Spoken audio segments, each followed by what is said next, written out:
discover more about the nature of reality and help create a better life for yourself and the rest of the planet. My name is Nicki Palmer, and I've created a process called Draw Your Reality. For more information, you can go to my website, nikkipalmer.com, and receive a free gift that I put together just for you. Okay, so I'm back to you in English. Tell me, David, from what from what I know you and we talk, I know that many people confused. They think that you are having a problem with Israeli people, and I all the time explain to them, maybe 2 years that I'm having this show, I say to them, listen, it's not that David Icke is against Israel. There is Zionists, there is Judaism, and there is Israel. Israel is the people, and the Zionist is organization, and the Judaism is religion, but also organization. Me, David, and all the people that care about people, they are not against people. They are against all those organizations that try to control, unfortunately, control to people. So you don't have nothing against Israeli people. I mean, I'm Israeli, and we know each other very well. We are friends, I can say that, and you don't have any problem with me. What you've described, Guy, is how a few people control the many. They divide and rule the many and put them in conflict with each other, put them in fear of each other, and they use that to play them off against each other.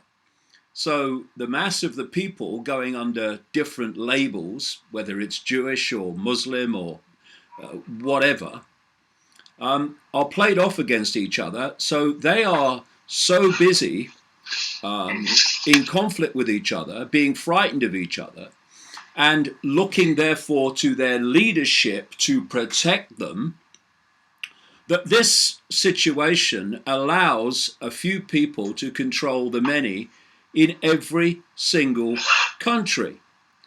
And what I'm saying is I'm challenging injustice. I'm challenging the manipulation of events in the world, no matter who's affected and no matter where it is. I'm coming from the point of view that this world should be a place where people are treated equally, no matter what their racial background, their religious beliefs, or their culture. They should be respected, and that we should live in a world of freedom where everyone is allowed to speak their truth and not have it censored by someone else. Overwhelmingly, it's what censorship's all about, out of their own self-interest. And what's happened with me is that to try to discredit me and to try to demonize me, and thus to stop my criticisms of the far-right regime in Israel, the same criticisms I would make of the far-right regime anywhere else, or the far-left tyranny anywhere else, anything that is treating people unequally and seeking to impose its will on others, I will challenge. I don't care what the religious background is, what the cultural background is, I'm not bothered. It's the injustice, the unfairness, and the manipulation that I'm interested in. But what happens is, and I'm going to be dead straight about this, the Israeli government has a protection racket around the world, and that protection racket is nothing whatsoever to do with protecting Jewish people from discrimination. It's to do with protecting the far-right regime in Israel from criticism. So how they do that is to equate criticism of Israel with anti-Semitism, as they call it. And this is why there has been this, I say, outrageous expansion of the definition of anti-Semitism, which is being implemented around the world, that includes criticism of Israel. That is, as a definition of anti-Semitism, that is nothing whatsoever to do with protecting Jewish people from discrimination. It's to do with protecting Israel from criticism, the Israeli government from criticism, and the Israeli military from criticism, by equating that criticism with being anti-Jewish. You know, what a lot of people, Guy, around the world, and you will know this far better than me, but I can speak from being outside of Israel. What doesn't get out to the world population is the number of people in Israel, Jewish people in Israel, who are in a state of poverty, deprivation, injustice, who are campaigning against and protesting against the very current government that I criticize. This doesn't get out because this protection racket on behalf of the Israeli government, masquerading as anti-Semitism, has to equate, or seeks to equate, all Jewish people with them. So you hear Netanyahu or whoever replaces him coming out with, I speak on behalf of Jewish people. No, you don't. It's this idea that all Jewish people are the same, all Jewish people think the same, believe the same. No, they don't. Quite demonstrably, like every other community, they have a great diversity of view of the way they see the world. But this protection racket wants the world to believe that they all think like the purveyors of the protection racket, which is a fundamental misrepresentation of Jewish people. So what I'm saying is, instead of looking at the leadership and seeing that as your focus of attention, let's look at injustice and let's look at unfairness. And on that basis, those who are campaigning against the injustice of so many Jewish people in Israel with regard to their treatment by the government, then look at the Palestinians and their injustice. Let the injustice unite us and not let these edifices of self-styled, self-appointed leaders dictate to us in a way that divides and rules. What about the people sleeping in the streets in America and sleeping in tent cities? What about the people sleeping in the streets in Britain and in France and around the world? So this is the level, surely, that we as a human race and as a consciousness beyond the human level of us, the infinite level of us, we should surely be coming together in unity, united against communal injustice by elites upon the general population, and not letting labels divide us, not self-identifying all the time with the labels that we give ourselves and people give us, but actually seeing beyond it and looking in common cause and common empathy between all people suffering injustice, because that's where I'm coming from. I'm a guy they call a white guy, and because I was born on a piece of land called Britain, they call me British. But I couldn't care less If I was Jewish or Syrian or American or South African, it wouldn't matter to me. This is just a vehicle, this body's just a vehicle for my consciousness to experience this reality. And it's the same, of course, with everyone else.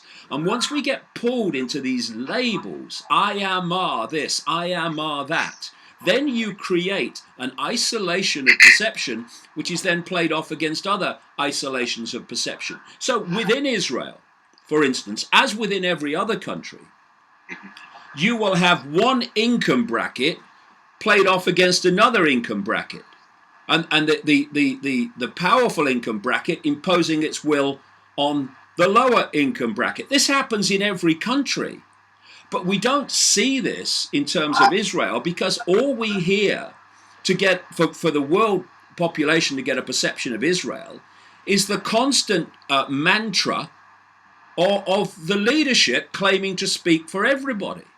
You look at all these billions that are given to Israel every year by the American government. And people say, oh, Israel gets all that money. Oh, yeah. Yeah, it does. But the population doesn't get it. Correct. Let's talk about anti-Semitism, okay? Israel, the government of Israel is saying, okay, we're going to take and sue and close doors of Israel to those who talk bad about Israel. Okay, super, no problem. But what the government of Israel is doing, and maybe this is good also for your audience and the audience to all over the world. You know, the Holocaust in Second World War finished in 1945. Okay, and in 1948, Israel became a country. Okay, we are now in 2019, dear David, and you have here survivors of the Holocaust that don't have what to eat. You have, and you know this, we talked about this last time when we talked together, what happened with the family in the family court in Israel. They separate fathers from kids. I mean, they are the government and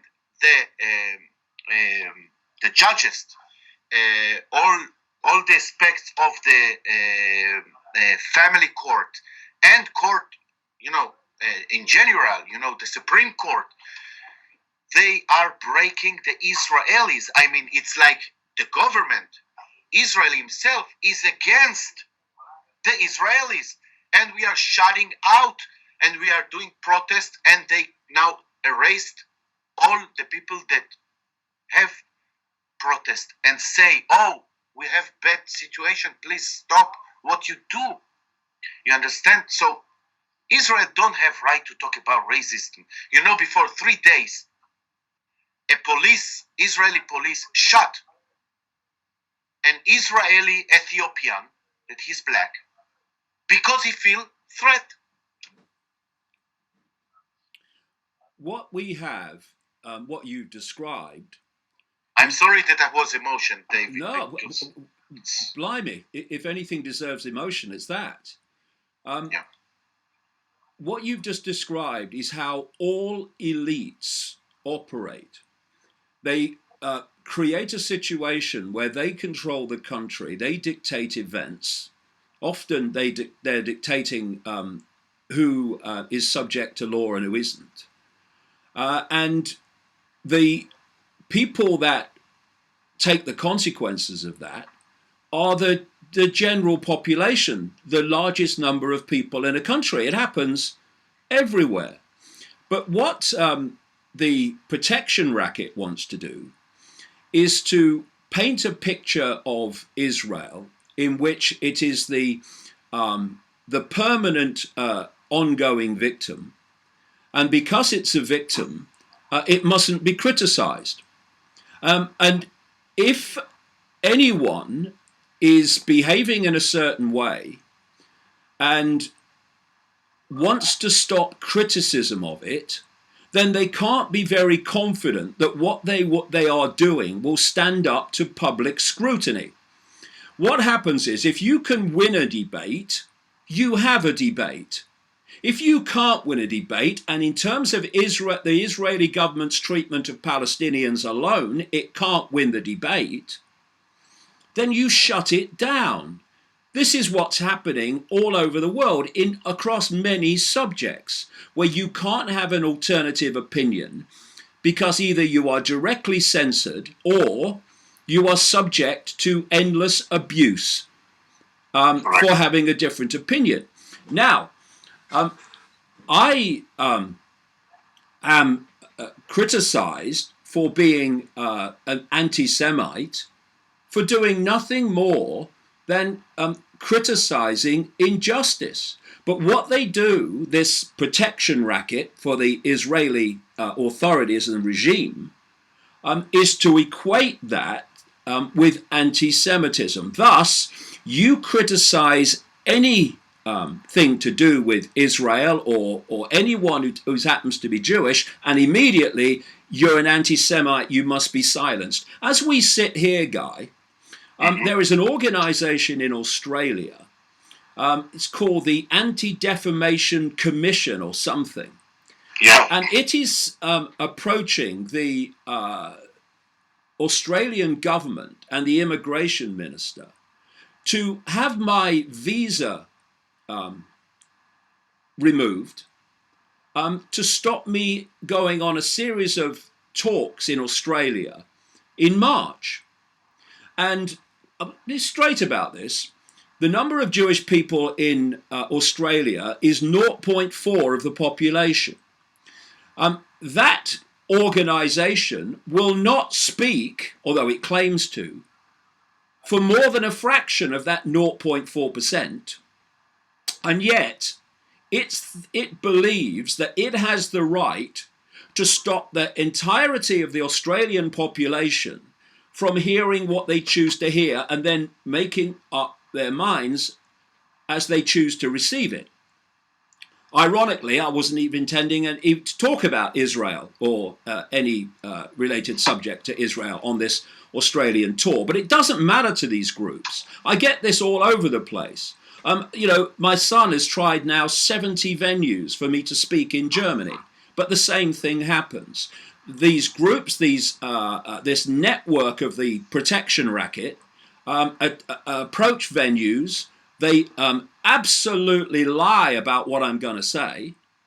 And then the venue, under pressure, pulls the event. And if it doesn't, if it says, no, we believe in freedom of speech, then it goes to the next stage. And these protection racket organizations, ultimately orchestrated out of the Israeli government, they then start telling the venue what consequences there will be if they don't, because suddenly, if you're letting this guy Icke speak, then you must be an anti-Semite.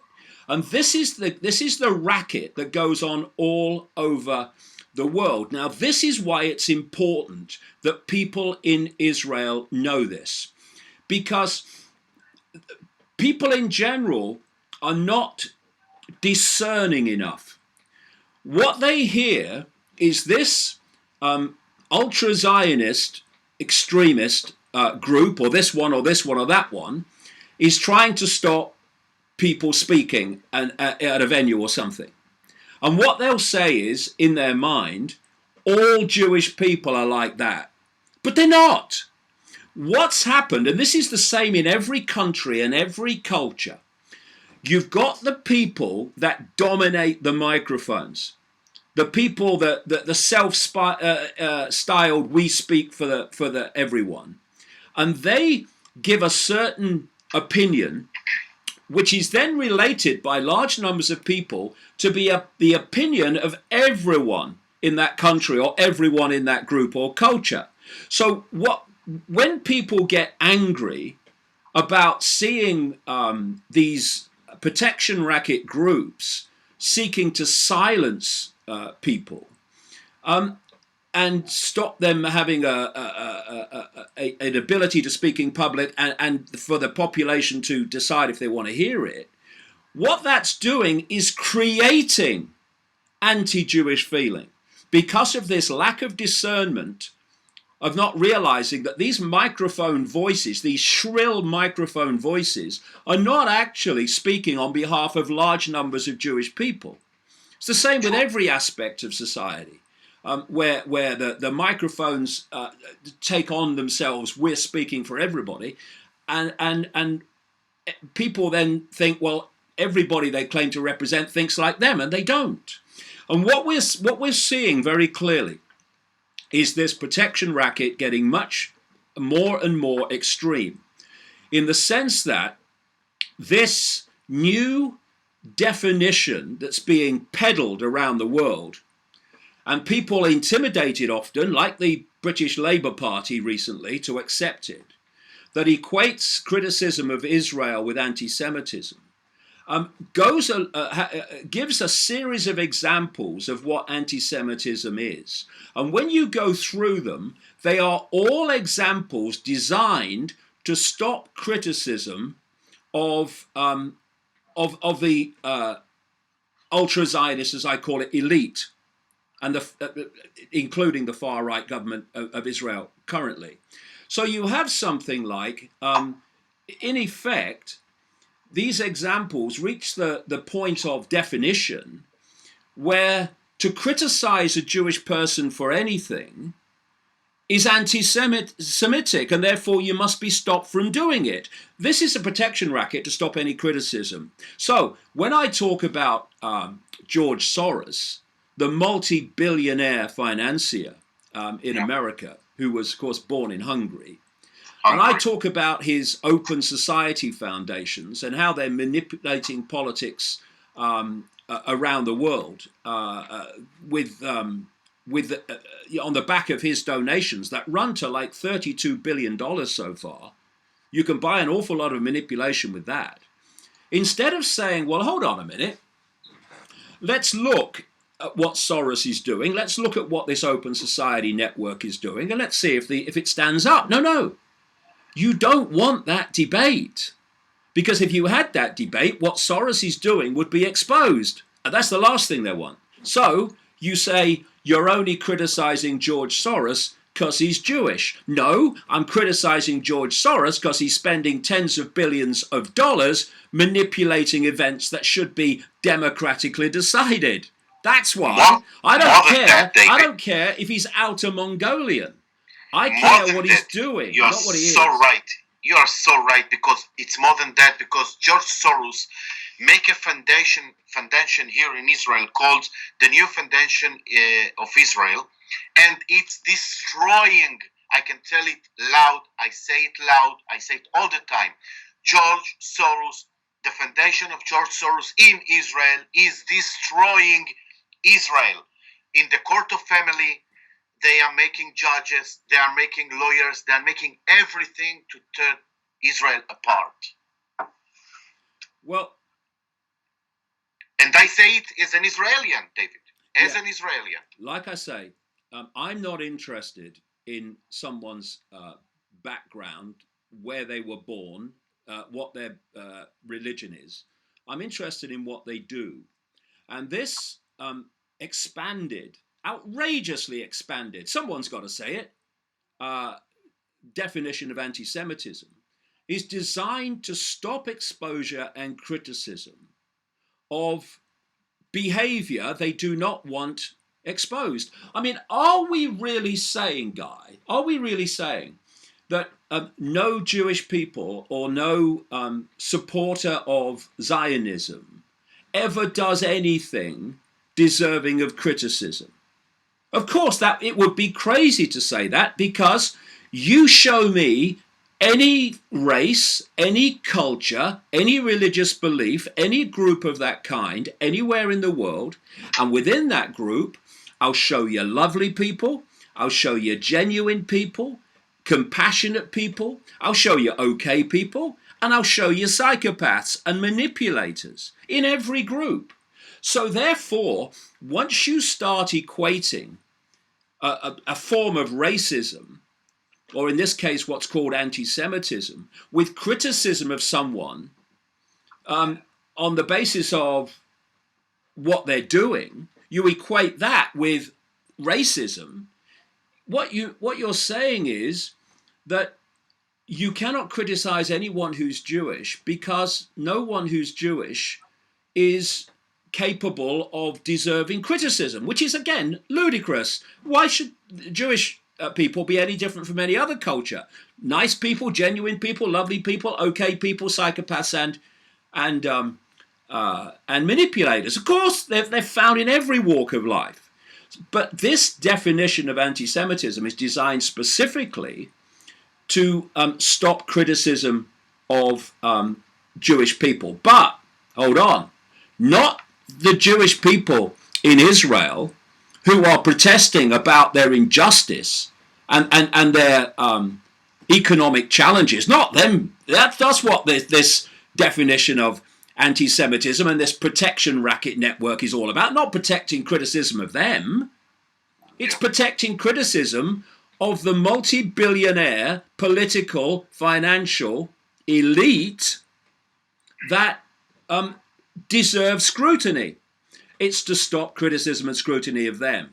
And I will not have it. I don't care what abuse is thrown at me, straight in one ear and out the other. It don't make any difference to me. I've been taking abuse for 30 bloody years. I think I could take a bit more and then some.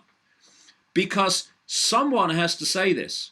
Because at the moment what's happening is more and more people are being more and more intimidated into silence. Well, you can't say that. The British Labour Party had its backbone deleted when it caved to this pressure. And it means that more and more people are getting away with things that deserve public scrutiny but don't get it because people fear being dubbed anti-Semitic. It's so blatant what's happening. And we've already talked, Guy, about the fact that in the wider world, what is happening to the Israeli general population in terms of their economic challenges is not being communicated and broadcast around the world on the scale it should be, so we can have some balanced view of what's going on in Israel and that Netanyahu doesn't actually speak for everybody. They are being silenced too. The idea is not about silencing non-Jewish people. It's about silencing Jewish people as well. Do you know what I find the great irony? And I would think it would be a form of insanity, but they try it anyway, is when I see Jewish people around the world who are challenging the behavior of the Israeli government, and they are called anti-Semites. Hello? What that tells you is it's not about protecting Jewish people from discrimination. It's about protecting this elite, which locks into the American elite, and the British elite, and the French elite, the German elite, and so on.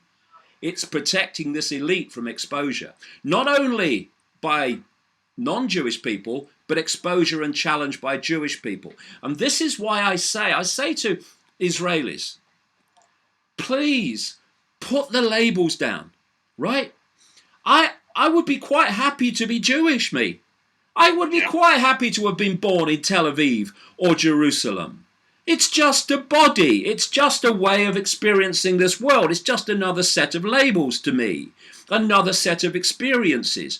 Put the labels down just for a second and open the heart, and let's have an empathetic connection between the abused Jewish people in Israel, the abused Palestinians, the abused homeless in America and Britain and France and everywhere else, and let's come together with hearts open in common cause against injustice and against the imposition by elites anywhere, whether it's Tel Aviv, Jerusalem, Washington, or London. Then we take the power back from these elites, because one of the crucial areas that they must control is dividing and ruling the population. So Palestinians are divided against the Jewish general population. There's that division, there's that fear, there's that mistrust. And then you get other groups that are in the same way divided and ruled and turned in fear against each other. And anyone who can be manipulated into fear of something overwhelmingly looks outside of themselves for something or someone to protect them from what they fear. And that is usually these elites. So this is the game. You make the population frightened of survival, frightened of consequences, and then you say to that population, just do what we say, support us, support what we want, and we'll protect you from what you have been manipulated by us to fear. Yeah, and this is right. Happening all over the world. You go right back in history. Whenever anyone wants a war against another group, they first demonize the other group in the eyes of their group, and they make their group frightened of the other group in terms of they're going to come and get us. So we've got to go to war with these people. This has been happening throughout human history, and it's getting more and more blatant and more, well, I was going to say sophisticated, but the more it thinks it's getting sophisticated, the more obvious what they're doing becomes to anyone with half a brain on active duty. And so if the general population of Israel just came together with the general population of Palestine and in common cause, because we're all expressions of the same consciousness, points of attention in the same infinite state of awareness as everyone else, and the labels divide us and give us a false self-identity, which is the labels. I am this, I am that. We are all the same consciousness, having different experiences. Let's celebrate that diversity. Yeah. And not seek to have one group of labels impose its will on another group of labels, because that's how we got into this mess. Well, fear and the creator do not occupy same square meter. So when you put fear, there is no God, there is no creator. And a lot of people that knew that I'm going to do the interview with you to show to everybody in Israel, they said, "Oh, why you don't scare? You don't?" I said, "This is why we opened this channel that calls We Act, because we act for the togetherness. We act for not collaboration anymore with a system, any system that can affect bad on one person. If the system affect or hurt one person or not give justice to one person, it's enough to close this system." Absolutely. I mean, you're a Jewish man sitting in Israel. I'm a non-Jewish man sitting in England. What is the difference between us? Nothing. What is the difference that appears to be between us? And that is that you are Jewish and I am not. But that's an illusion. It's just a label. Therefore, when we come together in mutual empathy, then the way you see justice, the way I see justice, the kind of world we'd like to live in that you see and I see are exactly the same, because the labels have gone.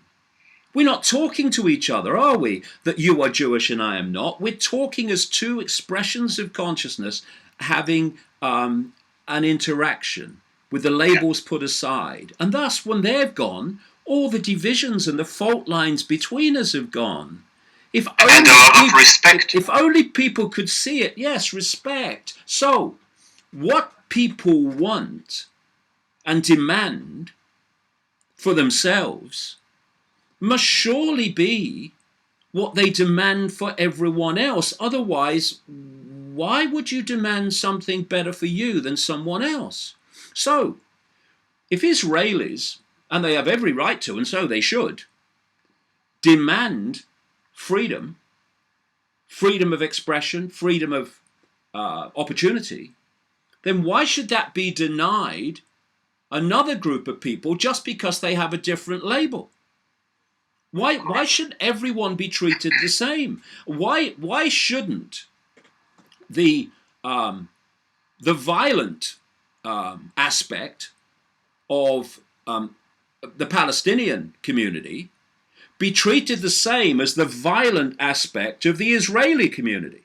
Why shouldn't they be treated the same?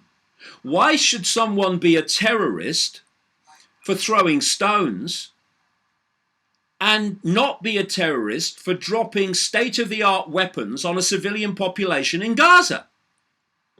Why should one be treated in one way and one treated in the other? If we believe in a world where everyone is perceived to be equal in terms of their rights, in terms of their the way that they are allowed to live their lives, and equal in terms of the judgment of their actions, then surely people dropping state-of-the-art weapons on civilian areas of Gaza must be terrorists. It's terrorism. What is terrorism? It's terrorizing people for a political end. What is happening to the Palestinians except that they are being terrorized for a political end? And if some Israelis are also being terrorized in different ways for a political end, then whoever's doing it is also a terrorist, no matter what the color of their skin or their culture or their background or their religious belief. Now you have the big joke, David, because this channel, what I'm doing with a lot of friends with me to expose only the truth with no lies in the channel We Act, if the Israeli government can call us a terror organization.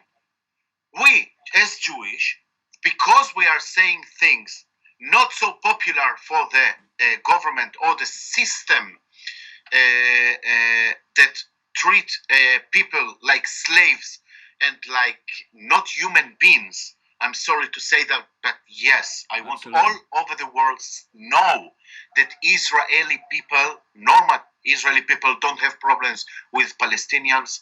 We don't want to go to army. We don't want war. And now we are going to elections, in Israel now, because you know what happens with Benjamin Netanyahu. And now we're going to election. And Israel, when Israel in the government say, oh, we are going to bring peace, I said, okay, this is another manipulation, because it's like saying to the people of Israel, to their consciousness, we are living in a war, so we are going to bring you the peace. We don't have war with the Palestinians. You understand what I say, David? I mean, we don't go to army to fight the Palestinians. There is a Hamas in Palestinian, but also the Palestinian people suffered from the Hamas. Of course they do, because what is that in its own way but just another elite imposing its will on the rest of the population? You've got that happening in Palestine, you've got the same happening in Israel, and the two imposed upon populations are then put against each other in conflict and fear. This is what happens in every country and in every culture. It's the same recurring theme. And the only way to break it is for the population in general to stop falling for it, to stop looking for its leadership to tell it what to think. I mean, you just mentioned the election here. Who's this bloke, this former military leader? Benny Gantz, is it? Yeah. I mean, I've just seen some of his advertisements where he's showing pictures of devastated, bombed out areas of Gaza, and he's wearing it like a war medal as a reason for why people should vote for him. So what kind of political choice, and I, from what I'm reading, the opinion polls, it's Netanyahu and Gantz that are 1 and 2 at the moment. What kind of choice is that? What they're saying is, people of Israel, do you want to be led by this psychopath or this one? Correct. Where does that go? And do you know what? All around the world, that same choice is being given, and we've got to stop accepting it. We've got to stop being given these fake choices. Now, the reason that what you say is absolutely right about, we'll give you peace. They don't want peace. They've never wanted peace. This is the point. For their own reasons, this elite wants the entirety of that land. And therefore, you're having more and more and more settlements, especially since Trump came in, who just, looks the other way, with his lifelong friend of Netanyahu on his side, Yavid Kushner, his son-in-law and senior advisor. More and more settlements are being built because the idea all along has been to take the entirety of that land. They're now saying we want to bring the Golan Heights officially into Israel. It's an acquisition of land. That's what it's all been about. They don't want peace. So there have been talks about roadmaps, and then talks about talks and more talks, and then suddenly, oh no, we can't do it now. Not like now. This has happened. It's been putting off, buying time all the time since 1948, so that this can happen. And I still see, and I still hear, and it's pathetic. People say, "I believe in the two-state solution." Excuse me. Have you seen the settlements in the West Bank? There is no two-state anymore, and there never was meant to be one.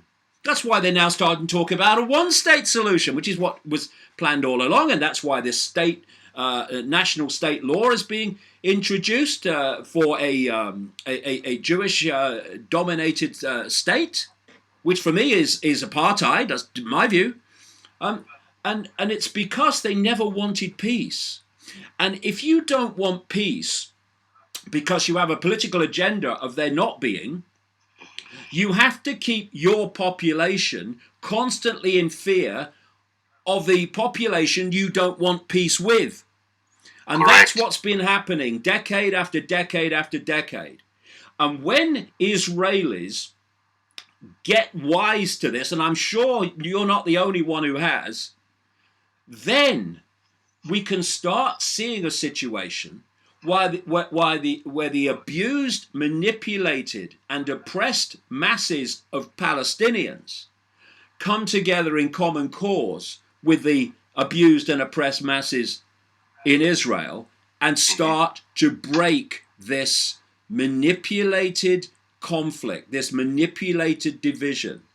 Because you talk to anybody, you've indicated it already, Guy, you talk to anybody around the world in any culture, you find me how many people want war, how many people want conflict. They just want to live their life in peace and freedom, bring their kids up, have fun, pursue what they want to do in life without having to look over their shoulder. But if you can create a situation where your population is constantly in fear of the actions of another population, going both ways, by the way, then what happens is the populations look to the violent ones to protect them from the violent ones on the other side. So suddenly being in the military in Israel becomes like a heroic act, because, we're protecting Israel. Well, actually, maybe if we went down a different road of going about this, and we didn't have elites and violent elites fighting each other and dominating their populations, then maybe the population itself on both sides could come together and we'd all get on. Again and again you see military people who have been brought up and have been, I'm not just talking about in Israel, that certainly applies in Israel, America, etc., where they've been brought up to have a certain view of the world and to perceive the demonization of a quote enemy to be how they are. And so because the enemy is demonized, anything goes. Oh, we'll go in and we'll pull children out of bed in the West Bank in the middle of the night, terrified little kids, and we'll throw them in jail. Yeah, that's not a problem because they are lower than low. They're just animals. I don't have to treat them with respect. But you take them out of that situation and you put them together in a room and you let them chat. You let them chat for a bit.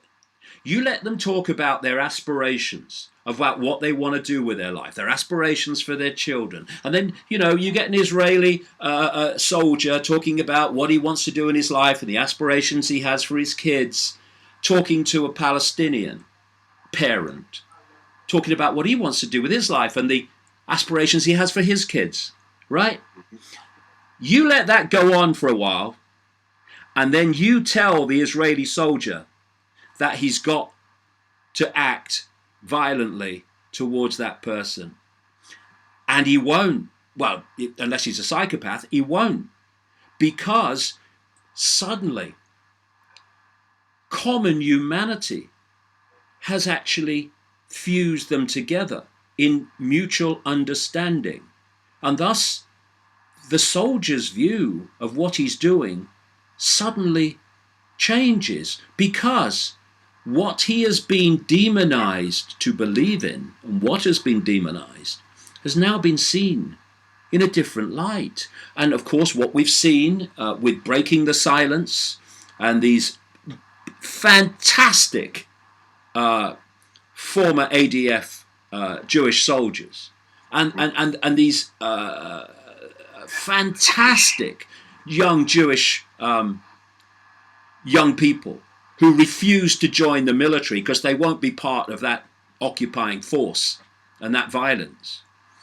We've seen what they have done, and what the soldiers who've been in the IDF and then speak out about it through Breaking the Silence. What we've seen is this fusion of empathy, where people have seen what they're doing and what is being done. And out of sheer basic humanity and compassion, they've said, I'm not doing it anymore. Or, in terms of the young people, I'm not doing it at all. And, of course, what happens? This is the inverted, crazy world that we live in. When you have such decency, such basic humanity, such an open heart, that you refuse to join through compulsion and conscription the Israeli army to impose its will on the Palestinian population, you are rewarded for your compassion and your decency and your genuineness by being sent to jail.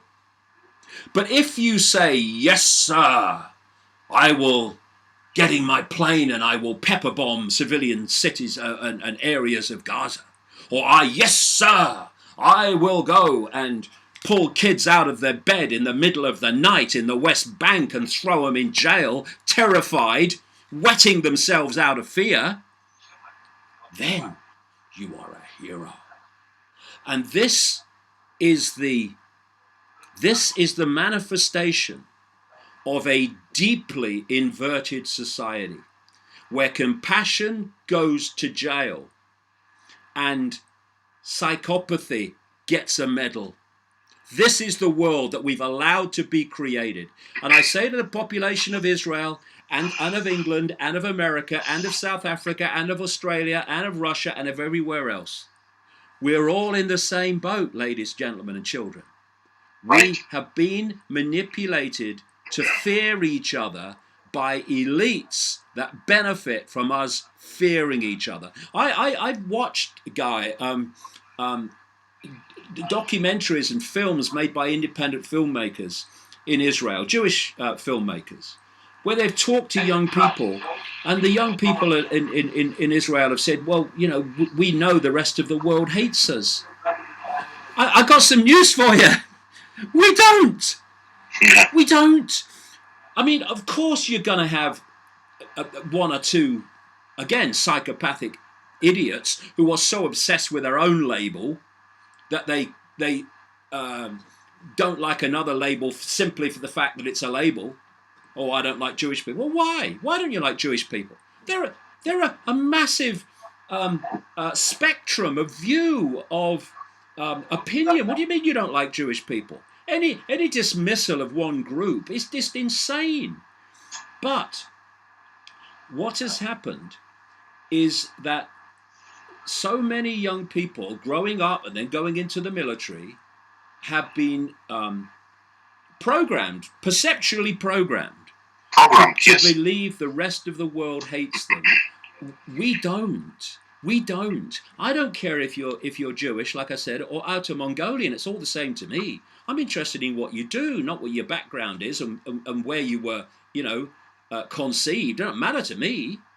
Sure. But if people fall for that, you see, if they fall for that idea that the rest of the world hates them, then simply because of the fact that they're Jewish, what happens is there's this cocoon that then comes around you, perceptually and literally, where you think, well, if the rest of the world hates us, then we must have to be protected from the rest of the world. Thus, we must look to the government and the military to protect us.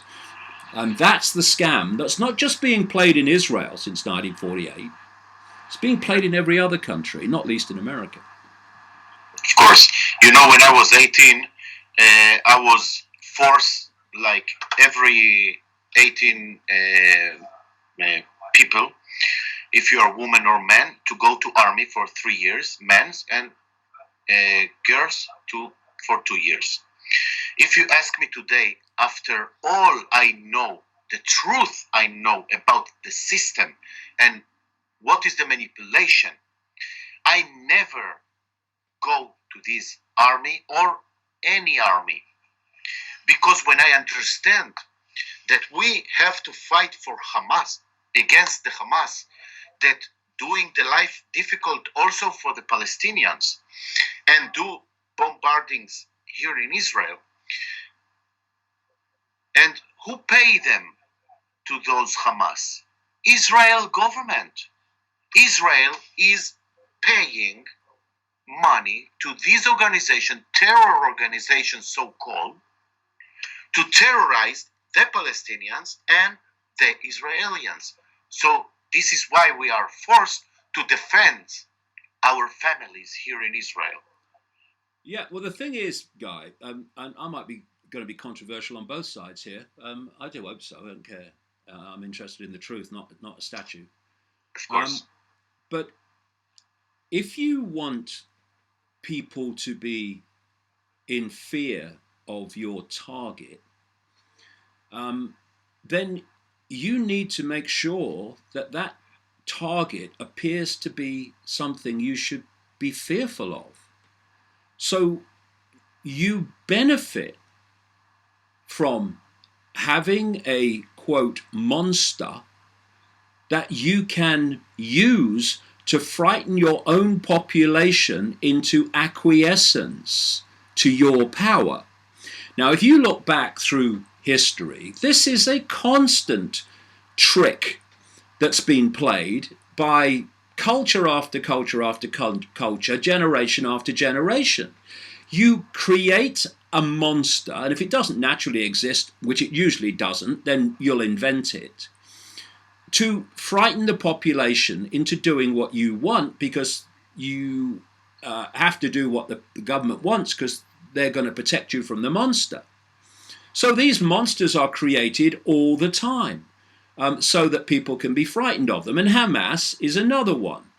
And I've noticed this, that whenever there's a situation unfolding that maybe we're moving towards a place of calm or whatever, whenever it's moving towards a position that the regime running Israel doesn't like, oh, it's getting too peaceful here, or maybe the Israeli military has done something horrific which it can't really defend, although it always tries, then suddenly these bombs, missiles start dropping out of Gaza. And the number of times I've thought, well, do you know something? That is happening at just the time, politically and through propaganda, that the Israeli government would like it to happen. And if it happens once, you think coincidence. But it happens too often for there to be a coincidence.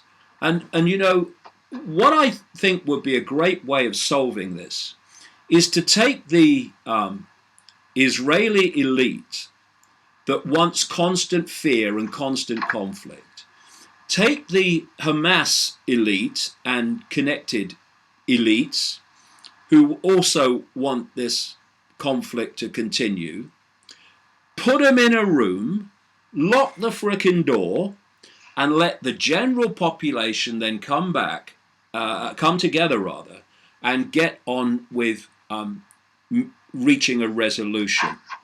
Because until that happens, this is going to go on, or until enough of the population realize on both sides that they're being had like every other group in the world, and cease to give their power away to these elites.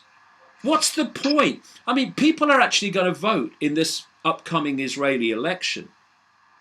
Some will vote for Netanyahu, some will vote for Benny Gantz, but they're voting for the same force, the same future, and the same ongoing story. Correct. And therefore, voting for elites to serve the agenda of elites is just going to take us into a perpetual, ongoing Groundhog Day. Where, what's that great line? If you always do what you've always done, you'll always get what you've always got. And that's why this is perpetuated. Oh no, we've got a new Prime Minister now, it's Benny Gantz. Yeah, and what's going to change? Well, it might get just a touch more violent. Yes, it may do, but what will actually change? Nothing. And oh, we're going to have elections in among the Palestinians and stuff. Well, what's going to change? Well, nothing. So the people, the vast majority, the great majority of what we call Palestinians and the great majority of what we call Jewish Israelis, we've got to come together and do it. Because the elites don't want us to come together. It's not in their interests, on either side. Of course, the plan is, if the plan is to have control of mind, of consciousness, and keep you doing what they want to do, so they create for you the problem because they have a solution. And it's like Frank Sinatra saying the song of Paul Anka that he wrote, "I did it my way." Yeah. And that's the only thing. If you don't do it their way, you don't have even a highway to go. And that's why Jewish people that criticize the Israeli government and Israel's behavior towards the Palestinians are in fact more attacked, abused and vilified than non-Jewish people. Because it's not about Jewish people and non-Jewish people. It's about what this elite wants and what it doesn't. And if Jewish people are challenging this elite, then they are treated in just the same way. And because it's more difficult, like I said earlier, they still try, bizarrely, but because it's more difficult to dub a Jewish person anti-Semitic, they demonize and attack them even more because they're more dangerous in a way. Because it's much more difficult just to say, oh, they're an anti-Semite. It doesn't stand up like it might do to against a non-Jewish person. Once you realise that's happening, it's clearly not about Jewish people, and it's not about protecting Jewish people. It's about protecting an agenda in which Jewish people are actually the victims as much as anyone else. Correct. Now, when you say Jewish, it's very important to say, in Israel, in the history of Israel, you have 12 brothers, and everybody have a name, of course, and everybody have a land. By the way, it's never written in the Bible that Israeli have to build a country in Israel land. Second thing, when you say Jewish, is one of the 12 brothers. His name was Judah, and the first time that you see a figure, an Israeli figure called Jewish, is Mordechai. That this is in Purim when they dress, when we dress, like Halloween in Halloween that they dress, So Jewish is not being an Israeli.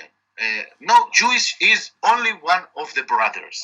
Now, Zion is the name of Jerusalem. That's it.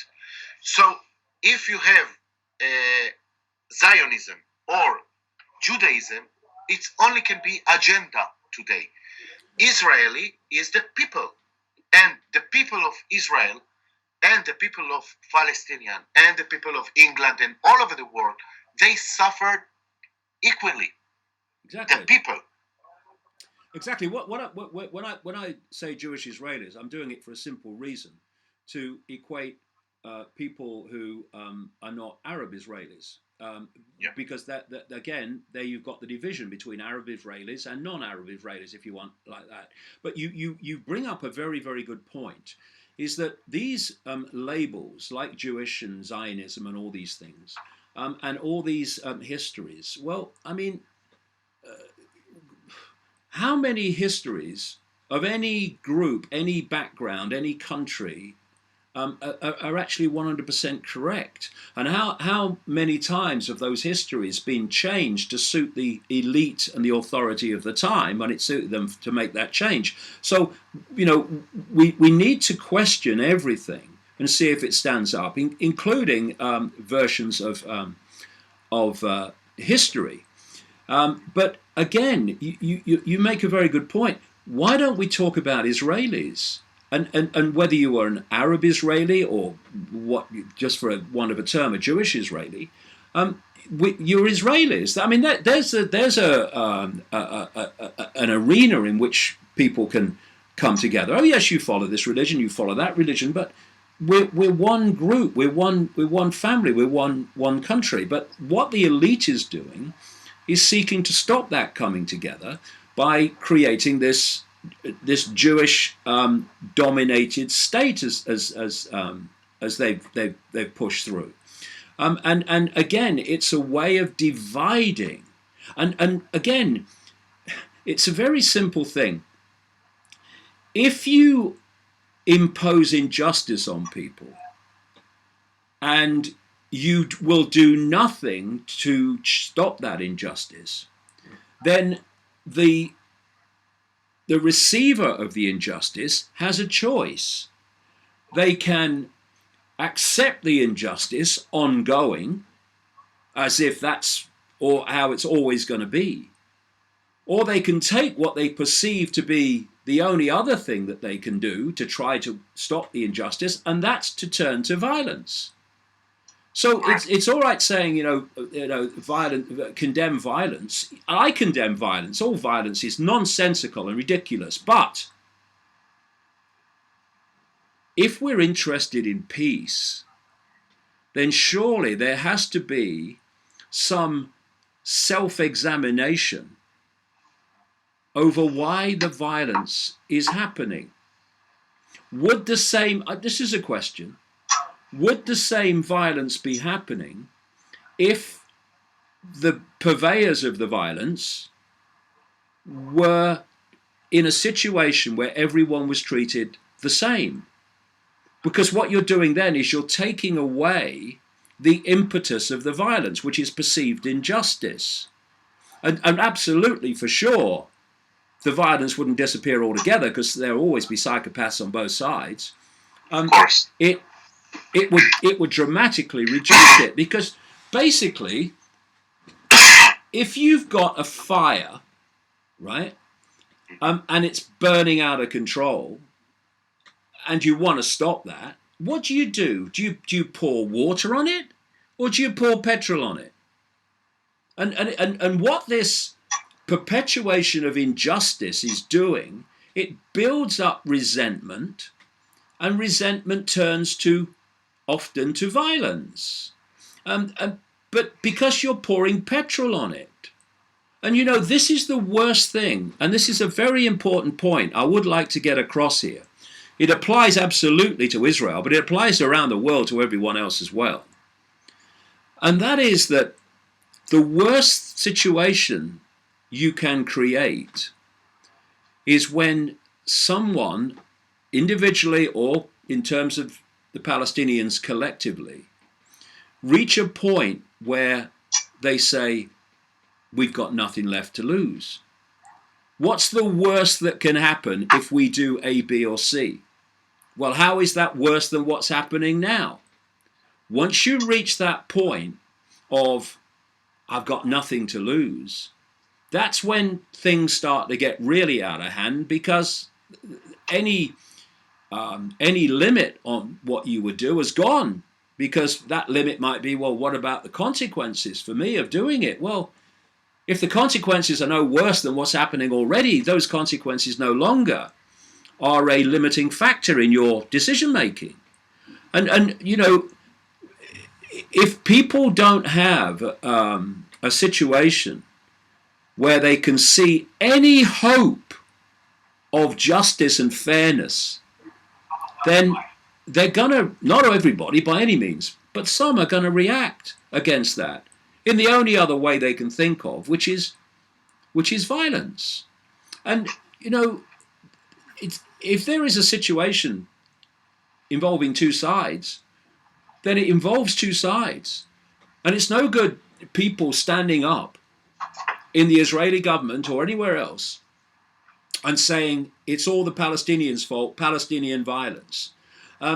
Because all that's doing is perpetuating ongoing what's happening, because nothing's going to change if you do that. And don't look in the mirror and say, well, actually, how are we helping to create this?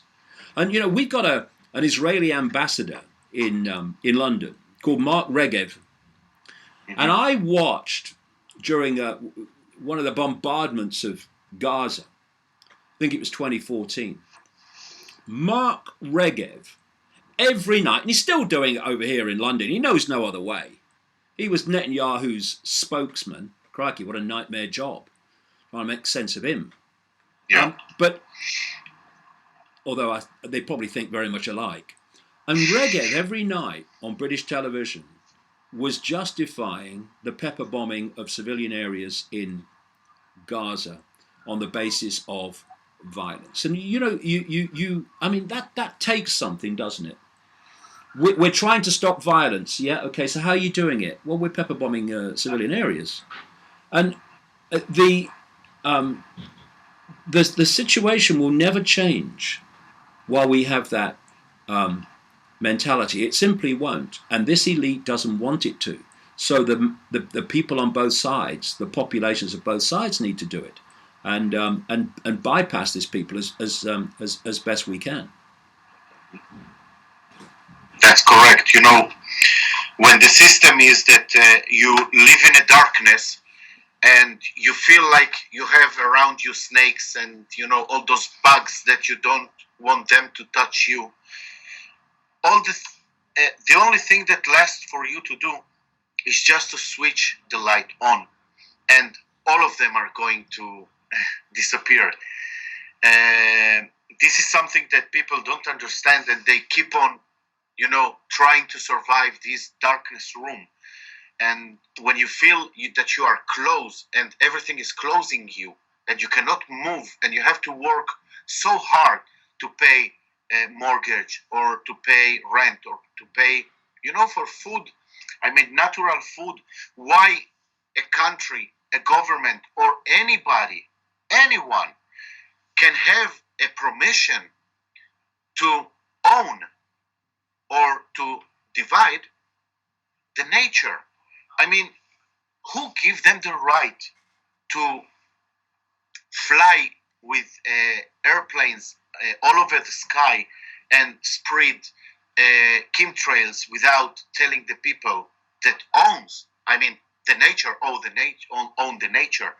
I mean, why people are shutting and not shouting and saying enough is enough? You understand what I mean? So then, when you are in a land and you have borders, I mean, you can say you are a Democrat and you have your freedom, but you have a freedom in this border. I mean, if you go out, you are not having this freedom. I mean, you don't have a freedom. There is no freedom. The thing is, that what you've just mentioned is interesting. What is freedom? You see, so much of what is perceived to be freedom is not freedom; it's the freedom to conform, right? So if you never say anything, for instance, in Israel, that is at odds with the official narrative and what this elite agenda wants to happen, then you will perceive that you have freedom of speech and freedom of expression and freedom of opinion, because no one will ever try to stop you or silence you. Oh yeah, I've got freedom, yeah. But you are someone who's challenging that elite agenda and challenging that elite in general. If they think they have freedom when they're censored and silenced and abused. Yes, but is the speech is free? I mean, you don't have to announce that you have the freedom of speech. I mean, exactly. If you have it, it's like I said, the government of Israel or any government cannot sell that they are going to bring peace. Because if this is the propaganda that we are going to bring peace to this land, I mean, you directly say to those people, you live in war. This is why I give you the upside. I mean, it's like, okay, you take the word freedom, okay? We know from the Bible that we have a dome above us, okay? So what freedom for me is to have a free dome. What is everything under this dome have to be free and not controlled by anyone. Not banks, not interest, not politics, nothing. I mean, we have to release all the vegetables, animals, all that it's nature, we have to send free. And also the borders are not nature. There is not nature. Yeah, but, the idea that an authority can decide if you have freedom of speech or not is utterly bizarre. We are expressions of an infinite state of awareness having an experience. Why should anyone take it on to themselves to decide and dictate who can have an opinion on this and who can have an opinion on that and who can't?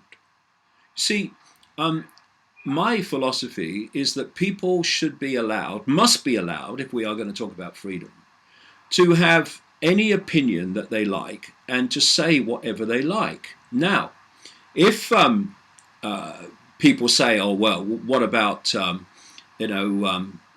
encouraging people into violence? But there are laws against that. But there are laws against that after the point of delivery. That's really important, the point of delivery. Because once you have freedom of speech at the point of delivery, no authority has the power to decide what people can hear and what they can't hear. Once you have the censorship before the point of delivery, and that's happening more and more with the internet giants and algorithms, it means that you're giving an authority the ability to decide what people hear and don't hear. And of course, that's getting more extreme all the time. So if someone has incitement to violence or incitement to burn someone's houses down, well, there is a law against that. But if you start saying, well, we must start censoring to stop things being said at all, what you're doing then is giving this authority the power to decide what people see and hear and what they don't see and hear. And once you start, it's a very slippery road, because as we've seen, what it starts with is we must censor incitement to terrorism. Okay, well, there are laws against that once it's delivered. But once you then say, okay, and most people not realizing where this is meant to go, will say, oh yeah, I can buy that. Yeah, stopping people inciting terrorism, stop them saying it. Yeah, okay. But that's not where it stops. Then you go to the next stage, which is we must stop all hate speech and stop it being said. Now, what is hate speech? Well, whatever they decide it is. And then they say, oh, we must stop fake news. What's fake news? Whatever they decide it is, usually challenging the official version of events.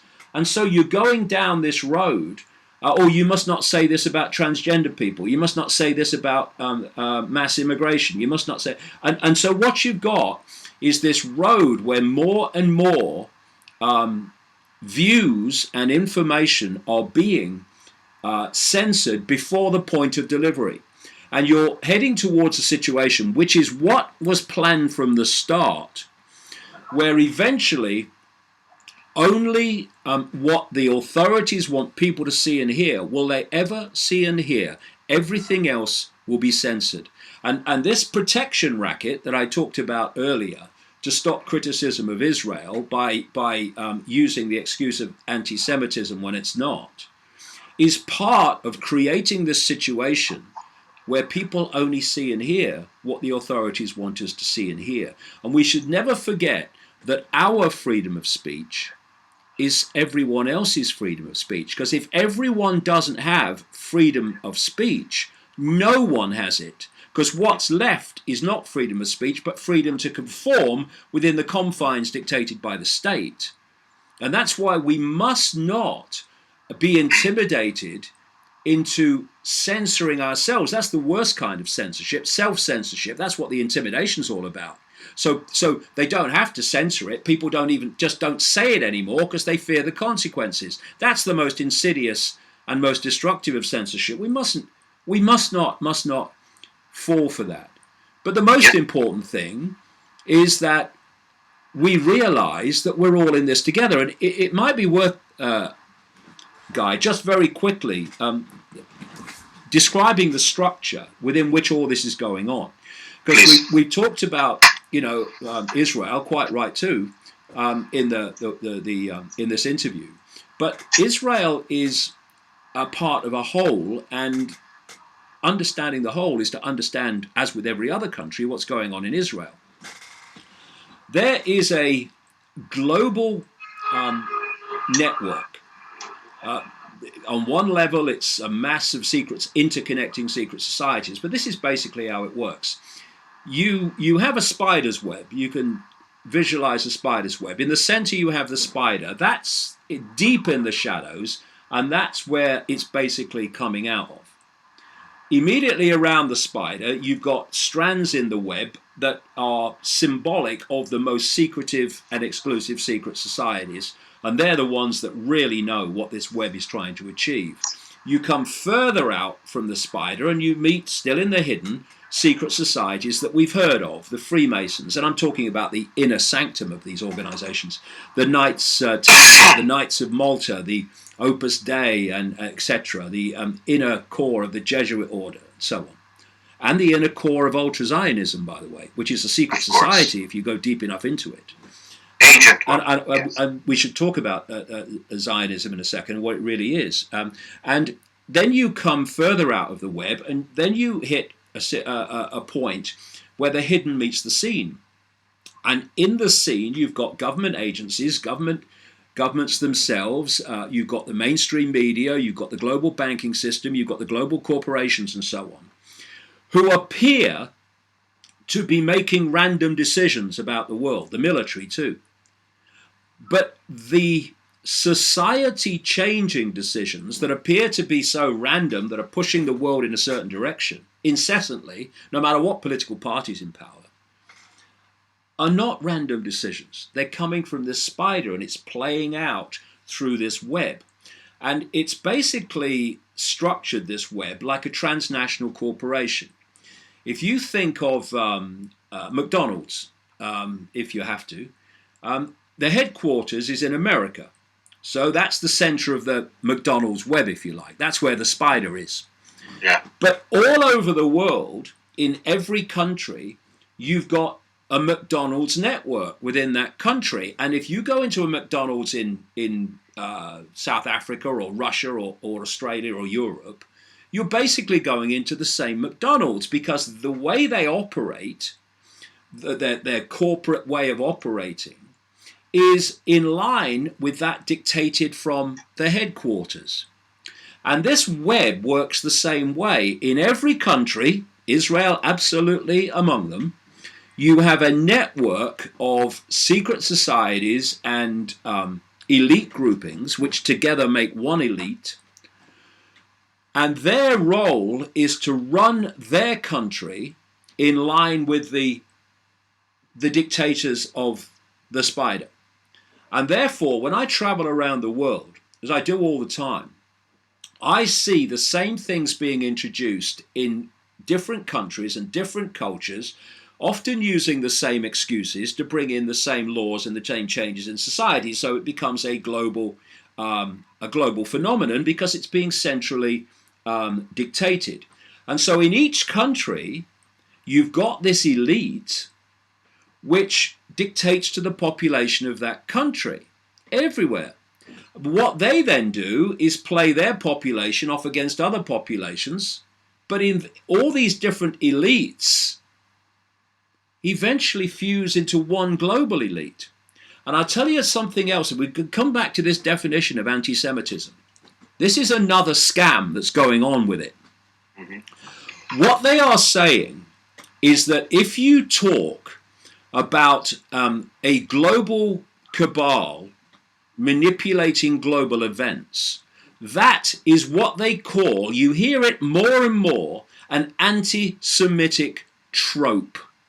Now, you might not even be including anything to do with Jewish people in it, but the fact that you're talking about a global elite means that you must be anti-Semitic. You must be talking about a Jewish elite. I spoke in an event at a place called Watford in North London a few weeks ago, and a guy came along to do a report. It was the most incredibly biased report, and he was a Zionist, and he described me as poison.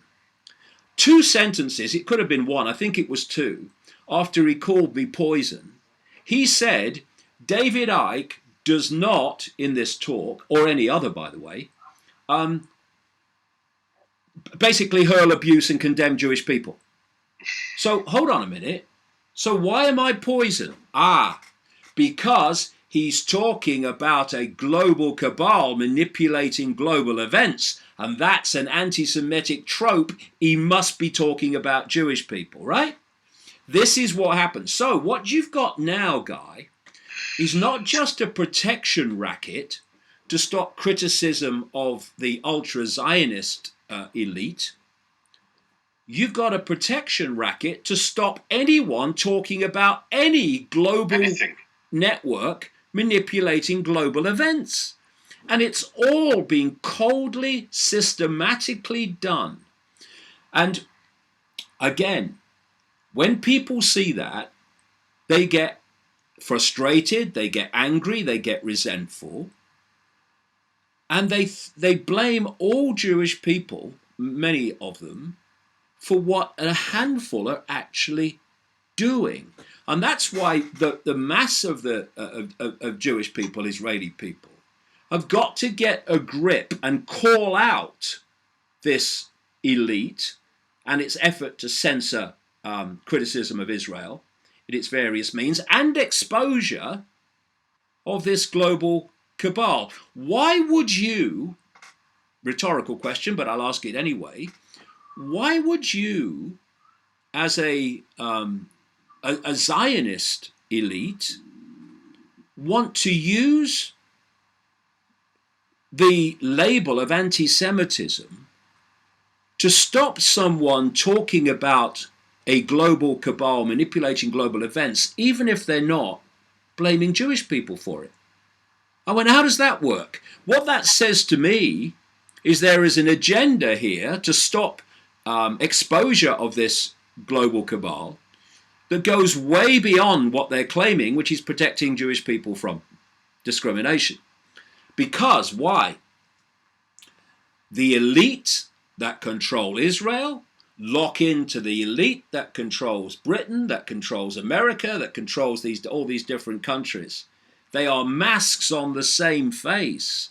Yeah. And this is what is happening. And when the penny drops that this is what is happening, we as a human family, no matter where it comes from or where it's located, have a chance of coming together and bringing an end to this nonsense. Because until we do, we'll be divided and ruled to a world that will not only just go on as it is, but will go on getting more and more extreme, quicker and quicker and quicker, in terms of freedom of expression, and in terms of conflict. And I say quicker and quicker and quicker for this reason. It's a simple equation. The more you centralize power, the more power you have at the center to centralize even quicker. And what we've been seeing over thousands of years is the incessant centralization of power, where you had people in a tribal situation where the tribe decided what the tribe did and what happened in the tribe. Then lots of tribes came together in what we call nations, and now a few people at the center of the nation are dictating to all the former tribes in that nation. Then in Europe now we've got the European Union, which is the centralization of power by bringing the nations together, which were all the former tribes, under one centralized bureaucratic dictatorship in Brussels. You've got globalization, which is what? The centralization of power in every area of our lives. You've got these trading blocks, which are centralization structures dictating to every country within the trading bloc. And what you're seeing is fewer and fewer and fewer people getting control over the lives of more and more and more. And the idea is that it eventually becomes a world government dictating to everyone on the planet from a central point, a world army imposing the will of the world government on anyone that doesn't want to accept it, a world central bank dictating all global finance, a world currency, which I've been warning about now for 30 years, the plan to get rid of cash and have a one single world digital global currency with, look at how cash is disappearing. And third, and finally, although there are many more things, but in the main headlines, to have a population connected by technology to technology, so that artificial intelligence is connected to the human brain, and the human brain mind becomes artificial intelligence and not the human mind that we operate with now. This is all where this is going. And, you know, in the same way that you've had in Israel-Palestine talks about roadmaps and talks about talks to delay and delay and delay, so more and more Palestinian land can be occupied to the point where any two-state solution is impossible, then you're seeing also this situation where we're going more and more down the road to this dystopian society of, in the end, AI control. And while it's going on, people are being diverted from seeing it by all the conflict playing off against each other and the divide and rule. So we're so focused on conflict with each other and arguing with each other, we don't actually see where everyone, all of us, is being taken. And I would say this, because I think it's important, Guy, too. When I'm talking about this web, this web is global, and it has many different facets and faces, which, if you go deep enough into them, all have basically the same agenda. It's kind of interesting when you look at it, that since the 12th century, when the Knights Templar were created, of course, have a great connection, ancient connection to Jerusalem. Of course. They had a goal of rebuilding what they call Solomon's Temple on the site of the great mosque in Jerusalem. This is a secret society, still going now, massively influential in places like the City of London, that has had this goal. But it's no one's saying that it's a Jewish Hebrew kind of organization, but it has this goal.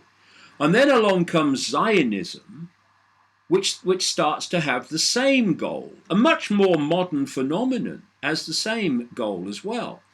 And so different aspects of the web may look different, and they may appear to come from different directions, but this web is operating a global agenda. And for whatever reason, putting that rebuilt temple on that site of the mosque is part of the agenda of this web, and has been for a very, very long time. Before Israel was created, modern Israel was created. Now, what we're seeing, if you look at it from that perspective, is the totalitarian tiptoe, as I call it, the stepping stones towards that. When Trump came in, Trump is surrounded by people with that agenda, like the American ambassador to Israel currently, Friedman, like his son-in-law, Jared Kushner, like his Treasury Secretary, Steve Mnuchin, and others. And so this movement of the American embassy from Tel Aviv to Jerusalem is part of this movement towards this end goal of replacing the mosque with a rebuilt Solomon's temple. And this is also why there is this, and you can't call it anything other, I don't think, this cleansing of Palestinians, ethnic cleansing of Palestinians from East Jerusalem. All these things are connected because they're going towards this goal. And it's not in the interests of Jewish people and Israelis. It's in the interests of this web which the elite of Israel are a part of, just as the elite in America and the elite in Britain and France, etc., are all part of. And so if we can see the web and the fact that the elites that are in different countries are only assets of the web, then we can maybe see why so much dividing and ruling goes on, so that we're so obsessed with each other, we're not actually looking out and saying, whoa, so that's what's going on. We're all being manipulated, whether it's Israeli or Palestinian, American, South African, we're all being manipulated ultimately by the same web, to the same end. This is why we have to come together, because that's the last thing this web wants us to do, is come together in common cause. And it's about time. And it's urgent now. Well, a lot of people all over the world are opening their eyes. And, a lot of people ask me in Israel and also around the world, they ask me, okay, Guy, we are little, very little. I mean, the system is very big and we are very little. What we can do? I said, okay, take a moment and think. If you are so little, why the system push so much power and put so much power for you not to move if you are so little? I mean, because you are the real power. Inside you have the power. If you let them show you and lead you to live a material life, to live a one perspective life, so your power is down. It's like they stop your power and you are in automatic life. You live an automatic life. You go to the same work, same place, same people, same this, same that. I mean, release yourself. We talk about freedom. This is real freedom. Not to give a hand to those systems who can take your both hands and your creativity and shut it out. Well, this is what I answer. I absolutely agree with you, Guy. But I mean, here's a question. The last time I looked, there were about 8 million people in Israel. 8 million. How many of that 8 million are actually running Israel and deciding what happens there? How many? Not even close to 8 million. a fraction of 8 million. And it's the same in every other country, and globally it's the same with the 7.5 billion human beings on the planet.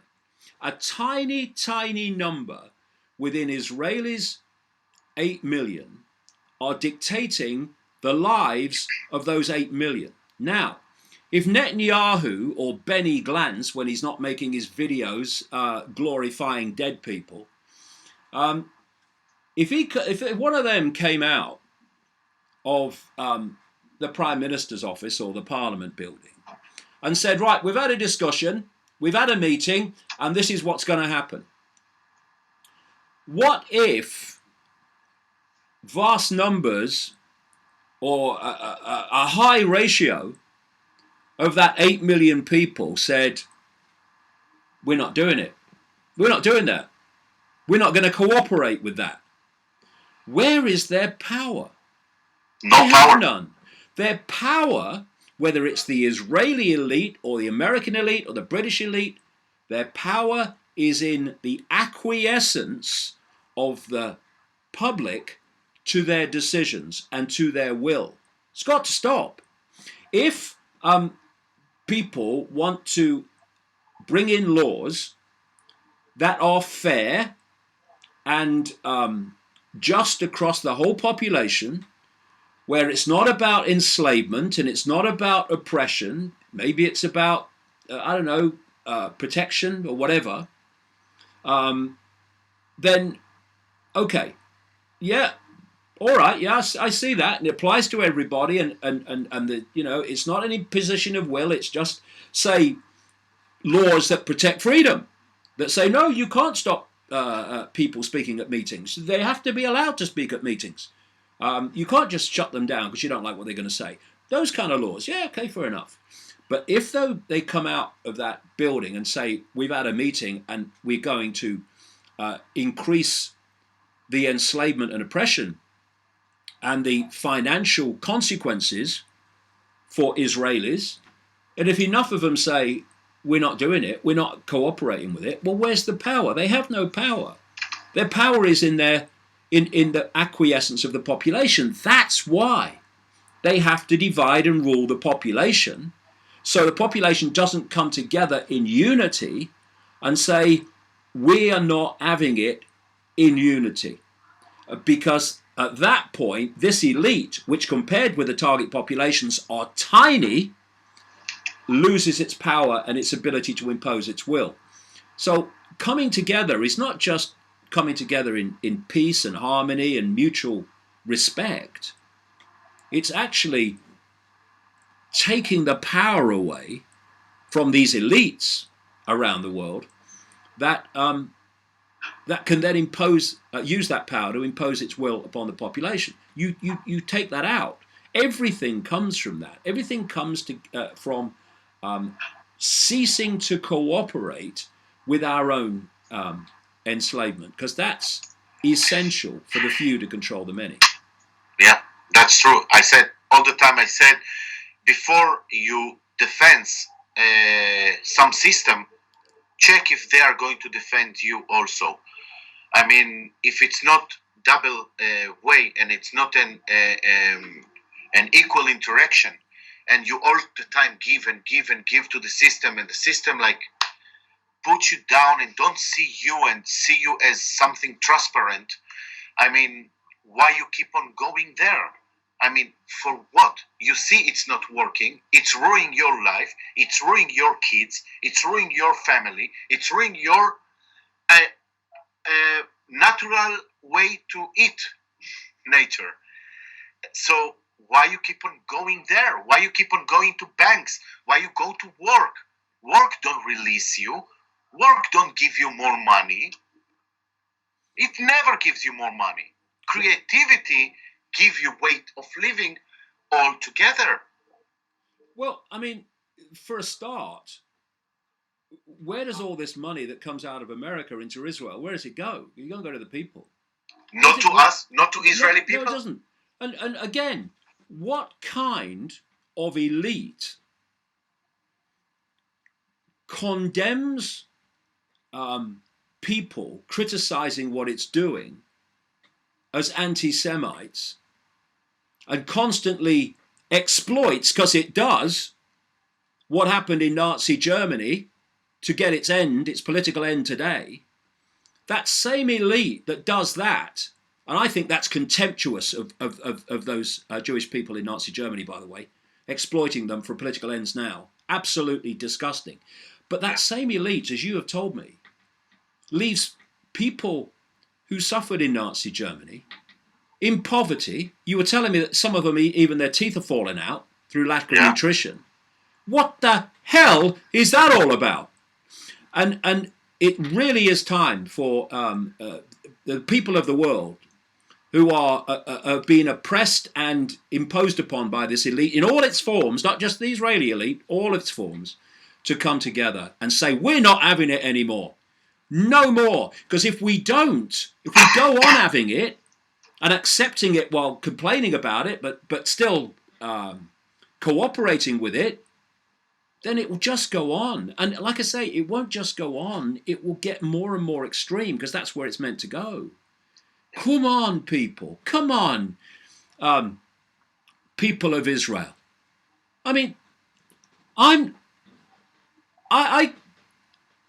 don't think any different of you than I think of anybody else in the world. I don't think any different of you than I think of white British people or black South Africans. They're just different expressions of experience to be celebrated. Because what would be boring if we were all the same? Put down these labels as a means of division, and let's see that an oppressed, economically disadvantaged Israeli is the same as an oppressed, disadvantaged guy sleeping in the street in Los Angeles or London. Someone who's trying to get by on very little, while an elite has monumental amounts of wealth. This is not because you're Israeli or you're American or you're South African. This is because that's how the web works. And until we address that every country works basically the same, and therefore the people of every country and culture and religion need to come together in unity on that basis, then this will go on. If we come together, if we refuse to be divided and ruled, this elite will lose its power so quickly it will be staggering, and their house of cards will come down. And then we, as a human family, expressions of the same consciousness having different experiences, will then be able to get on and build and enjoy and experience a very different and a far more decent world. It's down high to experience. Us. It's down high to us. Experience, yes. It's going to be. We're going to have a high experience and not material experience. This is what I believe when we are going to release this vehicle. This is my belief. I mean, how the system create criminals. It's like you give to someone work and to other not. He cannot work. I mean, these have money to buy food or to rent, and this one not. So this one who don't have, he's going to steal to have, because he must eat. He must have a roof. I mean, basic humanity. So this is how the government, the system, all this package of elites control the division and make the ups and downs in the community. I mean, yes. What you were saying there is exactly the same as what I was saying earlier, in the sense that if you ignore injustice for long enough, then the subject of the injustice either has to accept the injustice ongoing, in the example you give, not being able to feed their family, or they do something else to get it, like steal it. And if they didn't have to steal to eat, they wouldn't steal to eat. So in one fell swoop, you remove hungry people and people stealing food. But if you have a situation where people have the choice between hunger or stealing food, and some of them are going to steal food, and you can barely understand that, frankly. Of course. And so, again, what we're discussing here is a circumstance, a structure of injustice and inequality. Because, I hear this progressive mentality talking about discrimination and inclusion. But what about the discrepancy? Whether this label can be something be said about this label or that label or whatever label, and then the injustices of some people going to bed hungry, and some people having more money they could spend in 1,000 lifetimes, gets missed. The real injustice, the real lack of inclusion, and if we can have a more just society, then there'll be less response to the consequences of injustice, and we will then remove a lot of the things we'd like to remove. Of course, there'll always be people that want to steal from other people. Of course, you'll have that. But the numbers, the scale of it will reduce. The scale of it stops or reduces dramatically when you reduce the injustice. If you're sleeping in Skid Row or whatever different names are given to these areas, like in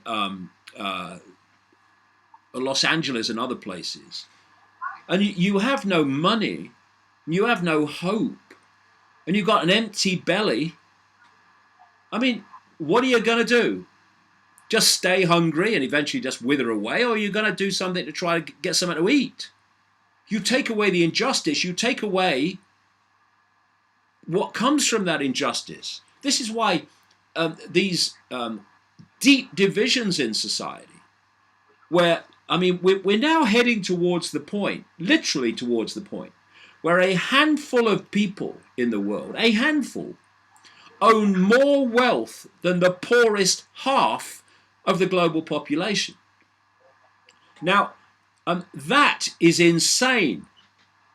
And from that injustice in the distribution of wealth and opportunity comes all the ills, so many of the ills anyway, of society that creates.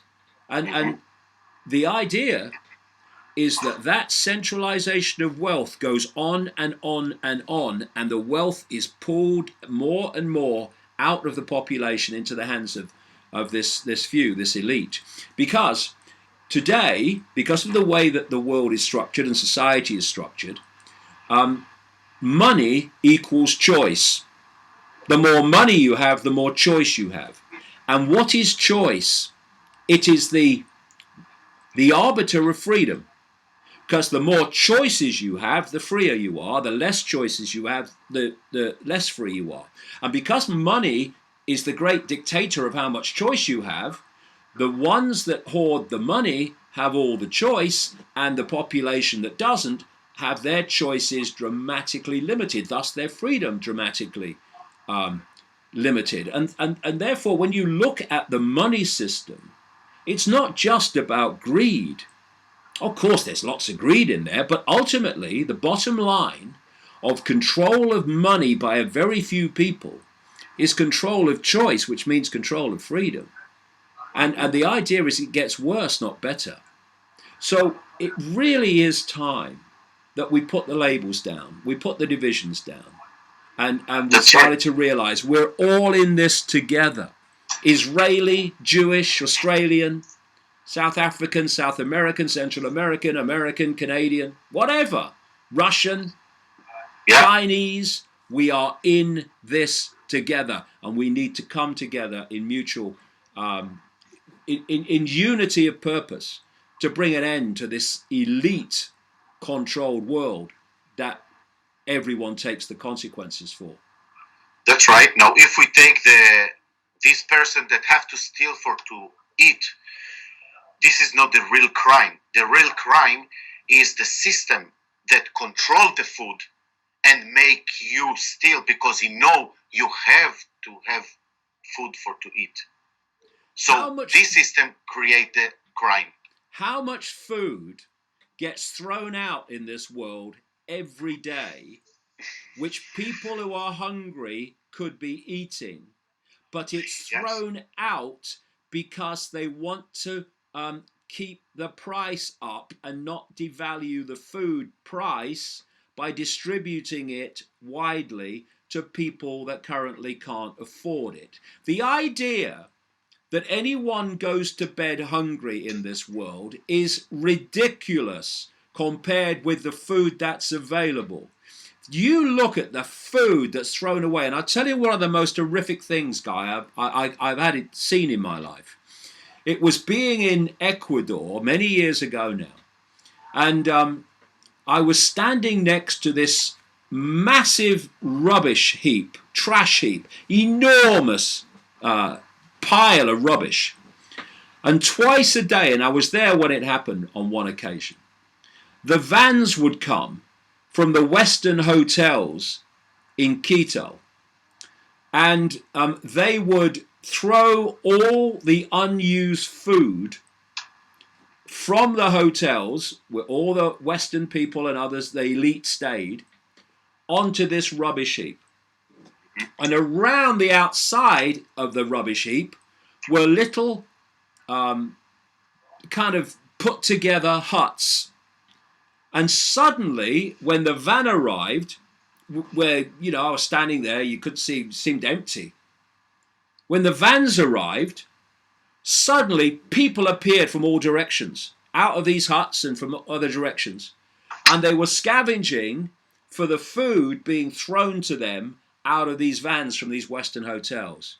And in that one image, the world of injustice and the way the world's structured, in Israel, like everywhere else, was there to be seen, where the few are scavenging over the drops that the elite few will allow them to have.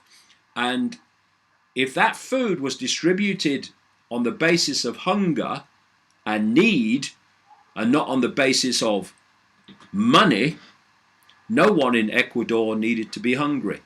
But they were, because of this structure, the structure that's everywhere. It's unbelievable. You see this multitude of food, and you see people hungry. That alone should tell people that not only is the world totally skewed, it's skewed because it's meant to be skewed. So a few can dictate and live off the backs and live off the labour of everyone else. Got to stop.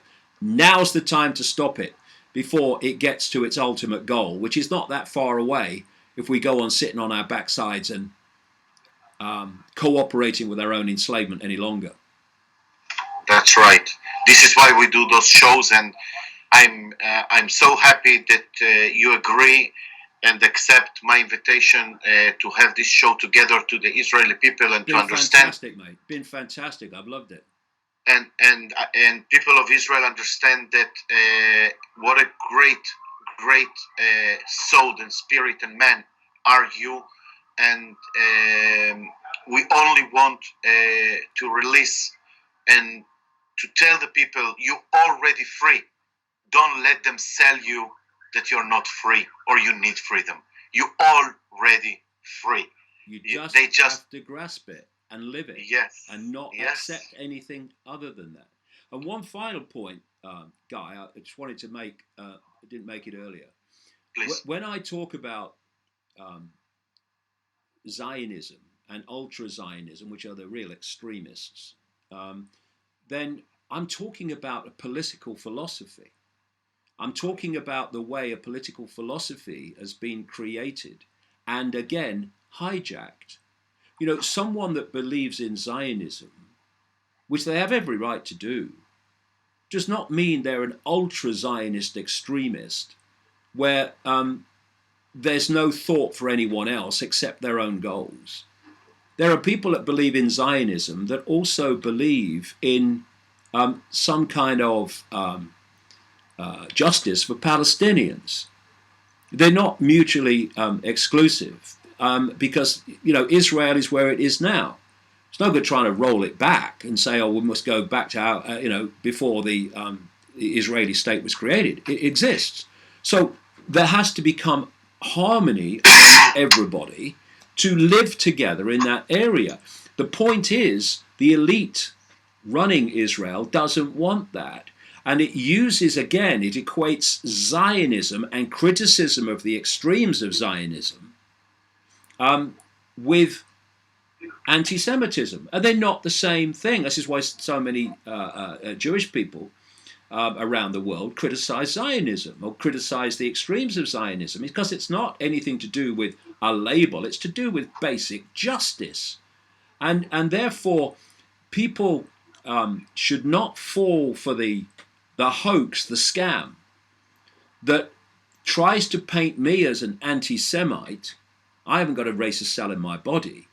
I mean, my philosophy on life, that we are all one consciousness having a different experience, is the ultimate non-racist philosophy, because I'm saying that what we call race is just an experience. It's not who we are. But they're trying to equate my criticism of Zionism, its extremes of Zionism, and the abuse of Palestinians, and of the extremes of the Israeli government, with being racist or anti-Semitic against all Jewish people and all Israelis. That's absolutely what they want people to believe. And the reason they want to do that is if they can equate what I'm saying in that area, and so many other areas as well, that have nothing to do with Israel, they can silence everything that I say on the basis of misrepresenting me as a person and what I'm saying. Don't fall for it, because that's all part of the divide and rule. Don't listen to that Icke, he's an anti-Semite. No, I'm not. I mean, I think discrimination on the basis of anything is insane. It's childlike. But that doesn't mean that people who act in extreme, unjust, violent ways shouldn't be criticized for it, and shouldn't be allowed to hide behind the anti-Semitism protection racket to stop legitimate exposure and legitimate criticism. And as these protection racket organizations, by the way, Guy, have found around the world, they can hurl all the abuse they like at me. Don't matter. Won't make any difference to me. The more abuse that they hurl at me, the more they misrepresent me, the louder I'll speak and the louder I'll shout. So I'm going nowhere, much as they'd like me to. This is why I wanted so much to do this interview with you, to show your real face to the people, Israeli people, and to understand what a great family we have over Israel. You understand? Because I see you as one of us, not less than anybody here inside Israel, because you love people. So this is what we are here. Every person on this earth is one of us. And if we start from that premise, then we might have a chance of arresting this incessant divide and rule that's allowing the few to control everyone else. Because without that, they couldn't do it. One question, David, please. Do you have in England also something that called insult of working of state? A law against this? Like you insult a worker of the state?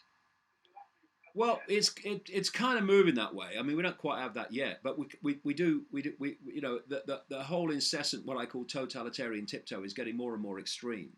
Mm-hmm. And you see, there's an agenda for the world whereby every country, well, actually they want an end to countries, but every country would be run the same and would be subject to the same laws. That's what this global society is about. So every country is moving in that direction, but some are doing it quicker than others. I mean, if you live in China, for instance, because you have an openly totalitarian government, they can push this on quicker than the West. But the West is going that way too, as fast as it can, but obviously not as quick as China, because it doesn't have that totality. Because the West has got to see, at least it's got to pay some lip service to the fact, oh, we're a democracy and we're a free country, because otherwise people would realise that it's not. But everything's moving that way, and there are in some countries now. Yeah, you raise a good point, where you can't insult somebody from the state, and insult them means criticising them, and that's where we're going. You know, we just had a law passed in Vietnam where you can't criticise the government on the internet. I mean, what the hell's that all about? Well, I'll tell you what it's all about. That's how it's meant to be everywhere. This is where we're going, and we need to wake up to it, and bloody fast. Yeah. Yeah. Well, I really want to thank you very, very much, my dear friend. And I'm sure we're going to do shows like this more to Israeli people. I hope so. I hope so, because, you know, if you're going to keep a group of people in fear, then those you demonize, you have to keep away from those you want to fear them, because then they realize, actually, it's nothing like we were told. No, nothing like. So there's the question. If I'm nothing like, and saying nothing like, the elite claim I am, and blatantly that's the case, then why are they saying it? They're saying it because they don't want you to hear it. Well, now you have. So we've made a start. And Guy, you know, thanks for the opportunity. I'm very, very grateful for it. Well, this is what friends are for. Okay, so I thank you for all, and all the Israeli people. Thank you again for your time and what you are doing all over those years, and keep on doing it. And of course, we're gonna be in contact. Okay, mate. Please, people of Israel, let's all come together. Put the labels down, and we'll sort this out quicker than we can imagine if we would do that. I send you shalom from Israel, dear David. Thanks, mate. All the best. Bye. Bye-bye.